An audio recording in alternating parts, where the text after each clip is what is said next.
ക്രൂശിത രക്ഷക വിമോചന. ദൈവസ്നേഹത്തിന്റെ അനുഭവം സ്വന്തമാക്കാതെ ജീവിക്കുന്ന ഒരു ദൈവ പൈതൽ പിശാചിന്റെ വഞ്ചനയിലാണ്, അവന്റെ ചതിക്കുഴിയിലാണ്. നിങ്ങളൊന്ന് ആലോചിച്ച് നോക്കിയേ. ഞാനിത് പലാവർത്തി പറയാറുള്ളതാണ്, ഞാൻ വീണ്ടും വീണ്ടും ഇത് ആവർത്തിച്ച് പറയും. കാരണം ഈ ദിവസങ്ങളിലും കഴിഞ്ഞ നാളുകളിലൊക്കെ കണ്ടുമുട്ടുന്ന ജീവിതങ്ങളിൽ ഈ വിഷയം വളരെ പ്രധാനപ്പെട്ടതായതുകൊണ്ടാണ്. മക്കളെ, ഒറ്റ വാക്യം പറയാണ്, ക്ഷമിക്കാത്ത ഒരാളും, സഹോദരങ്ങളോട് ക്ഷമിക്കാത്ത ഒരാളും സ്വർഗരാജ്യത്തിൽ പ്രവേശിക്കുകയില്ല. കർത്താവിന്റെ ദിനത്തിൽ അവന്റെ മുമ്പിൽ നിൽക്കാനുള്ള യോഗ്യത നേടില്ല. അതുകൊണ്ട് എന്നാ കലാപരിപാടി ഈ ഭൂമിയിൽ കിടന്ന് കാണിച്ചെന്ന് പറഞ്ഞാലും, എന്നൊക്കെ കർത്താവിന് വേണ്ടി ചെയ്തെന്ന് പറഞ്ഞാലും, എത്ര വിശുദ്ധ കുർബാനയിൽ പങ്കെടുത്തെന്ന് പറഞ്ഞാലും, എത്ര കൂദാശ അല്ലെങ്കിൽ കുമ്പസാരം നീ കഴിച്ചെന്ന് പറഞ്ഞാലും, യഥാർത്ഥത്തിൽ ഹൃദയം കൊണ്ട് ക്ഷമിക്കുന്നില്ലെങ്കിൽ, കർത്താവ് പോലും പറഞ്ഞാൽ ബലിയർപ്പിക്കാൻ വരുമ്പോൾ നിന്റെ ബലിയേക്കാൾ പ്രധാനപ്പെട്ടതാണ് നിന്റെ സഹോദരനോട് രമ്യതപ്പെടുക എന്നല്ലേ കർത്താവ് പറഞ്ഞേക്കുന്നത്. നീ അർപ്പിക്കുന്ന ബലിയേക്കാളും പ്രാധാന്യം അർഹിക്കുന്നതാണ് നീ നിന്റെ സഹോദരനോട് രമ്യപ്പെടേണ്ടതെന്ന് ദൈവത്തിന്റെ വചനം അടിവരയിട്ട് നമ്മളെ ഓർമ്മപ്പെടുത്തുന്നില്ലേ? അതല്ലേ മത്തായി സുവിശേഷകനോട് പറഞ്ഞത്, ബലിയർപ്പിക്കാൻ വരുമ്പോ നിന്റെ സഹോദരന് നിന്നോട് എന്തെങ്കിലും നീരസമുണ്ടെന്ന് തോന്നുന്ന പക്ഷം ബലിവസ്തു അവിടെ വെച്ചിട്ട് പോയി രമ്യതപ്പെട്ടിട്ട് വാ, എന്നിട്ട് ബലിയർപ്പിച്ചാൽ മതിയെന്ന്. ഇത് സ്വന്തം കൂടപ്പിറപ്പിനോട് പോലും മിണ്ടാതായിട്ട് മാസങ്ങളായി. എന്നിട്ടും കഴിഞ്ഞ മാസങ്ങളിലെല്ലാം ഒറ്റ ദിവസവും മുടങ്ങാതെ വിശുദ്ധ കുർബാനയിൽ പങ്കെടുക്കുന്നുണ്ട്. എന്തിനാ? നാവ് നീട്ടി വിശുദ്ധ കുർബാന സ്വീകരിക്കുന്നുണ്ട്.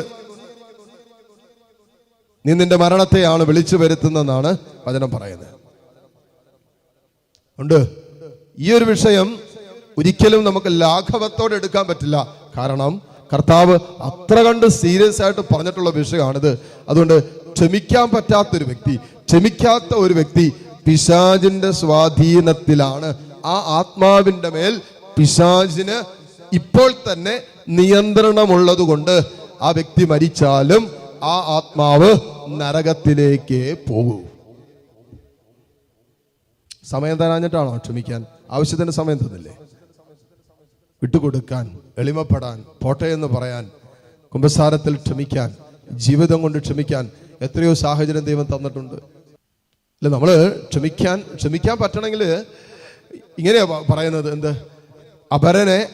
അപരനായിട്ട് അങ്ങനെ അവനെങ്ങനെയാണോ അങ്ങനെ തന്നെ സ്വീകരിക്കാൻ നമ്മൾ പഠിക്കണം. ക്ഷമിക്കണമെങ്കിൽ എൻ്റെ ഭർത്താവിന് കുറവുണ്ട്, എൻ്റെ ഭാര്യയ്ക്ക് കുറവുണ്ട്, ബലഹീനതകളുണ്ട്, വീഴ്ചകൾ പറ്റിയിട്ടുണ്ട്. ഇപ്പോൾ എനിക്ക് ആ വ്യക്തിയോട് ക്ഷമിക്കാൻ പറ്റണമെങ്കിൽ ആദ്യം ആ വ്യക്തി ആയിരിക്കുന്ന അവസ്ഥയിൽ സ്നേഹിക്കാൻ, അംഗീകരിക്കാൻ ഞാൻ പഠിക്കണം, പറ്റണം. അല്ല, ഞാൻ ഇങ്ങനെ മാറിയാലേ, ചിലർ പറയില്ലേ, മാറിയാലേ ഞാൻ സ്നേഹിക്കുള്ളൂ, ആ സ്വഭാവം മാറിയാലേ എനിക്ക് സ്നേഹിക്കാൻ പറ്റുള്ളൂ. പുള്ളിയുടെ സ്വഭാവം മാറിയില്ലെങ്കിൽ എനിക്ക് സ്നേഹിക്കാൻ പറ്റില്ല. നീ സ്നേഹിക്ക്, നീ ആത്മാവിന്റെ ഫലങ്ങൾ പുറപ്പെടുവിക്ക്. അപ്പോ പരിശുദ്ധാത്മാവ് ആ വ്യക്തിയിലും പ്രവർത്തിച്ചോളും. അല്ലാതെ ആ വ്യക്തി ചിലപ്പോൾ മാറണമെന്ന് നിർബന്ധമൊന്നുമില്ല. കാരണം എന്താ? പിശാചിന്റെ ആധിപത്യത്തിലായിരിക്കുന്ന ഒരു ദൈവ പൈതൽ എത്രമാത്രം സ്ട്രെയിൻ ചെയ്യുന്നുണ്ട്, സ്ട്രഗിൾ ചെയ്യുന്നുണ്ട് അതിൽ നിന്ന് പുറത്തു വരാൻ. ഇല്ലേ? സ്വന്തം കഴിവ് കൊണ്ട് പോലും പുറത്തു വരാൻ പറ്റാതെ ഭാരപ്പെടുന്ന, അസ്വസ്ഥപ്പെടുന്ന എത്രയോ ജീവിതങ്ങളുണ്ട്.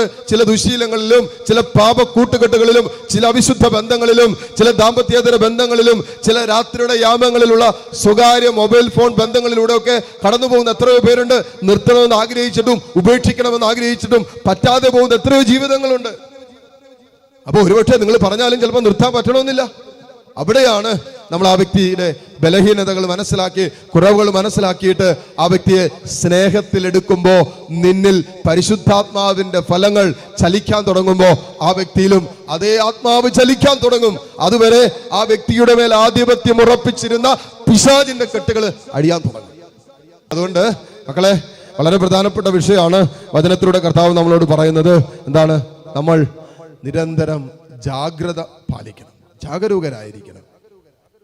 പിശാചിന്റെ വഞ്ചനയിലാണ് നമ്മൾ അകപ്പെട്ട് കിടക്കുന്നതെന്ന് നമ്മൾ അറിഞ്ഞാൽ അതിൽ നിന്നും ഇപ്പോൾ തന്നെ, ഈ നിമിഷം തന്നെ, അടുത്ത നിമിഷത്തേക്ക് വെക്കരുത്, ഇപ്പോൾ തന്നെ പുറത്തു വരാൻ നമ്മൾ തീരുമാനമെടുക്കണം.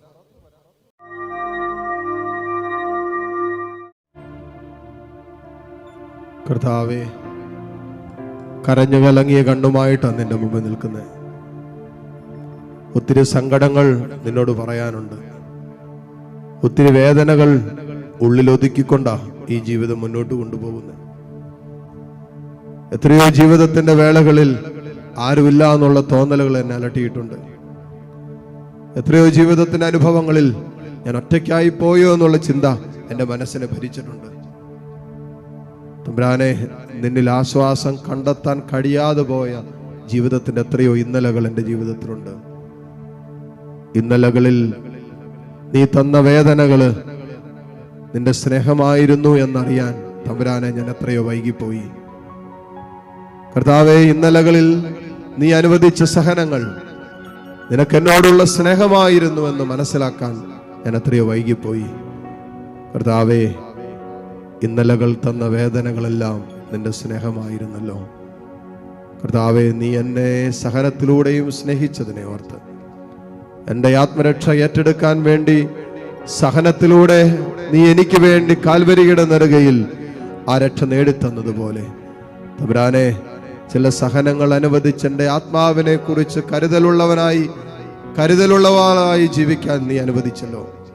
കർത്താവേ, നീ ഇന്നലകളിൽ ഞങ്ങളുടെയൊക്കെ ജീവിതത്തിൽ ചെയ്ത അനുഗ്രഹങ്ങളെ ഓർത്താൽ കർത്താവേ, അത്രമാത്രം ജീവിതത്തിൽ നീ അനുഗ്രഹങ്ങൾ തന്നിട്ടുണ്ടല്ലോ.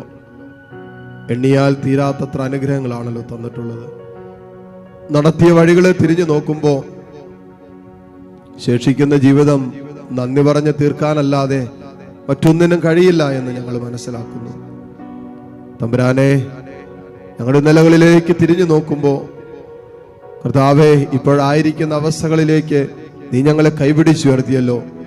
പട്ടിണിയുടെ ഒരു കാലഘട്ടം ഉണ്ടായിരുന്നല്ലോ, ദാരിദ്ര്യത്തിന്റെ ഒരു കാലഘട്ടം ഉണ്ടായിരുന്നല്ലോ, സ്വന്തമായിട്ടൊരു ഭവനമില്ലാത്ത ഒരു അവസ്ഥ ഉണ്ടായിരുന്നല്ലോ.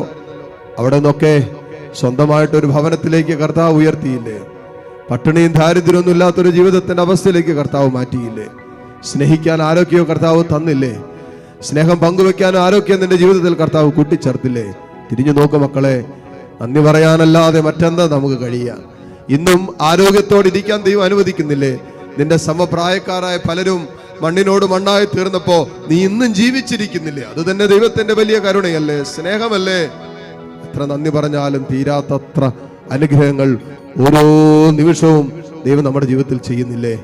അനന്ത കാരുണ്യവാനായ കർത്താവ് ഈ അൽത്താരയിൽ ആ കാരുണ്യത്തിന് ഹൃദയം കൊണ്ട് നന്ദി പറഞ്ഞേ, സ്നേഹത്തോടെ നന്ദി പറഞ്ഞേ. തമ്പുരാനെ, ഇന്നോളം ചെയ്തിട്ടുള്ള എല്ലാ നന്മകൾക്കും, ഇന്നോളം നീ അനുവദിച്ചിട്ടുള്ള എല്ലാ സഹനങ്ങൾക്കും നന്ദി പറയുന്നു. ജോബ് പറഞ്ഞില്ലേ, ദൈവകരങ്ങളിൽ നിന്നും നന്മ സ്വീകരിച്ച നാം ദൈവകരങ്ങളിൽ നിന്നും തിന്മ സ്വീകരിക്കാൻ മടിക്കുകയോ?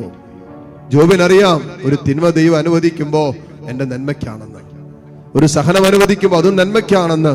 മക്കള് നഷ്ടപ്പെട്ടപ്പോ, സമ്പത്ത് നഷ്ടപ്പെട്ടപ്പോ, ആരോഗ്യം നഷ്ടപ്പെട്ടപ്പോഴൊക്കെ ജോബ് പറഞ്ഞത് ദൈവകരങ്ങളിൽ നിന്നും നന്മ സ്വീകരിച്ചപ്പോ ദൈവത്തെ മഹത്വപ്പെടുത്തിയവരല്ലേ, നന്ദി പറഞ്ഞവരല്ലേ?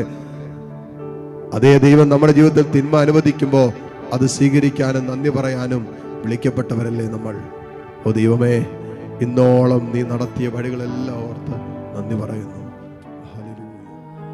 മുട്ടുകുത്താൻ സാധിക്കുന്ന എല്ലാ മക്കളും ഈ നിമിഷം മുട്ടുകുത്തുന്നു. കരങ്ങൾ രണ്ടും തുറന്ന് യാചനാപൂർവം പിടിച്ച് കർത്താവിനെ കണ്ണു തുറന്ന് കണ്ട് കരങ്ങൾ ഈശോയിലേക്ക് നീട്ടിപ്പിടിച്ച് ഹൃദയം കർത്താവിന് കൊടുത്ത് വേദനകളെ ഈശോയ്ക്ക് കൊടുത്ത് ഏതാനും നിമിഷം കൂടി ഈശോയെ സ്തുതിച്ച് ഈശ്വരാശീർവാദം സ്വീകരിക്കാം. പരിശുദ്ധ പരമമാം ദിവ്യകാരുണ്യമേ,